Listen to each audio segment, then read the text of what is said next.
নমস্কাৰ বন্ধু বান্ধৱীসকল পম্পিছ কিটচেনলৈ আপোনালোক সকলোকে স্বাগতম জনাইছো। আজি লৈ আহিছো শেৱালি ফুলৰ পাতৰ বৰৰ এবিধ ৰেচিপি। খুব সুস্বাদু হয় খাবলৈ। তাৰ কাৰণে শেৱালি ফুলৰ পাত লৈছো, কুমলীয়া পাত। এদৰে 5-6 খিলামান খুব ধুনীয়াকৈ ধুই লৈছো। আৰু লগতে এটা বাউলত মই প্ৰায় 2 চামুচ মান বেচন দিছো। হিচাপ অনুসৰি আপোনালোকে ল'ব। আৰু লগতে অকনমান মচমচীয়া হ'বৰ কাৰণে পিঠাগুৰি দিছো।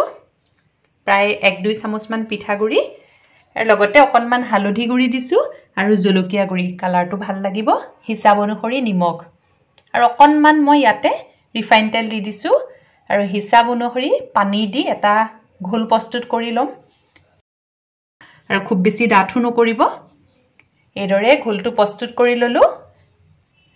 আৰু লগতে শেৱালি ফুলৰ পাতকেইটাত অকনমান নিমখ সানি লৈছো। এয়া নিমখ সানা হৈ গল।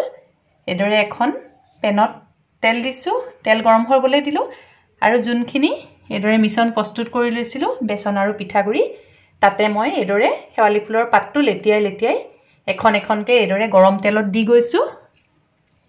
এদৰে আপোনালোকে ৰান্ধি খাই চাবচোন। শেৱালি ফুলৰ পাতৰ বৰ খুব ভাল লাগে। শেৱালি ফুলৰ যিহেতু ফুলৰো বৰ খোৱা যায়, পাতৰো বৰ খোৱা যায়, খুব সুন্দৰ হয়। আশা কৰিছো আজি এদৰে শেৱালি ফুলৰ বৰৰ ৰেচিপিটো আপোনালোকৰ ভাল লাগিব। এদৰে প্ৰস্তুত কৰি খাই চাব। আৰু লগতে মোৰ চেনেলটো আপোনালোকে চাব, যদি এতিয়ালৈকে সাবস্ক্ৰাইব কৰা নাই কৰি দিব আৰু কাষতে থকা বেল আইকনটো প্ৰেছ কৰি দিব আৰু মোৰ নতুন ভিডিঅ'ৰ নটিফিকেশনসমূহ আপোনালোকে পাই থাকিব। চাই থাকিব পম্পিছ কিটচেন।